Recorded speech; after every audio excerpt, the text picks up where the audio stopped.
रावरी factory परिसरात शेतमोजणीच्या खुणा करण्याच्या कारणावरून 2 गटात वाद होऊन महिलेसह तिच्या कुटुंबियांना लाकडी काठ्यावर दगडाने मारहाण केल्याची घटना सोमवार दिनांक 24 ऑगस्ट रोजी दुपारी 1:30 वाजेच्या सुमारास घडली आहे। या प्रकरणी राहुरी पोलीस ठाण्यात 8 जणांविरुद्ध गुन्हा दाखल करण्यात आला आहे। याबाबत राहुरी पोलीस ठाण्यात रामकिसन सोमनाथ धनवडे, अमोल राजेंद्र धनवडे, राजेंद्र सोमनाथ धनवडे, वैभव विष्णू धनवडे, अंकुश सीताराम धनवडे, अरुण सीताराम धनवडे, तेजस रामकिसन धनवडे आणि शुभम राजेंद्र धनवडे सर्व राहणार राहुरी फॅक्टरी यांच्या विरुद्ध गुन्हा दाखल करण्यात आला आहे। फिर्यादीत नमूद केल्यानुसार फिर्यादी महिला व त्यांचे साक्षीदार त्यांच्या शेतातील गट क्रमांक 505 व 506 मध्ये शेतमोजणीच्या खुणा करत असताना आरोपी तेथे आले। त्यांच्या हातात लाकडी काठ्या होत्या।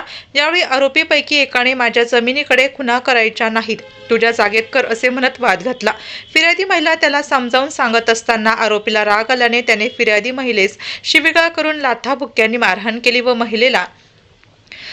व महिलेचा ब्लाऊज फाडून लज्जा उत्पन्न होईल असे कृत्य केल्याचा आरोप करण्यात आला आहे। दरम्यान फिर्यादीची सासू सुनेला सोडवण्यासाठी आले असता एका आरोपीने लाकडी काठीने त्यांच्या उजव्या हातावर तर दुसऱ्याने पायावर मारहाण केली। तसेच फिर्यादी महिलेच्या दीराच्या डोक्यात दगड मारून त्यांना जखमी केल्याचे फिर्यादीत नमूद करण्यात आले।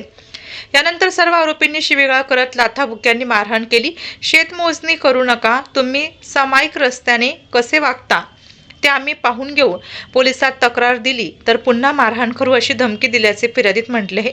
तसेच तुम्ही वावर कसे करता तेच पाहतो असे म्हणत जीवे मारण्याची धमकी दिल्याचाही आरोप करण्यात आला आहे।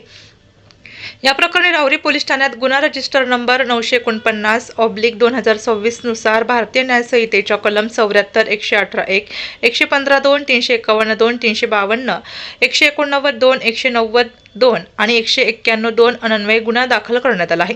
घटनेचा पुढील तपास पोलीस निरीक्षक रवींद्र देशमुख यांच्या मार्गदर्शनाखाली पोलीस हवालदार प्रवीण बागुल करत आहेत।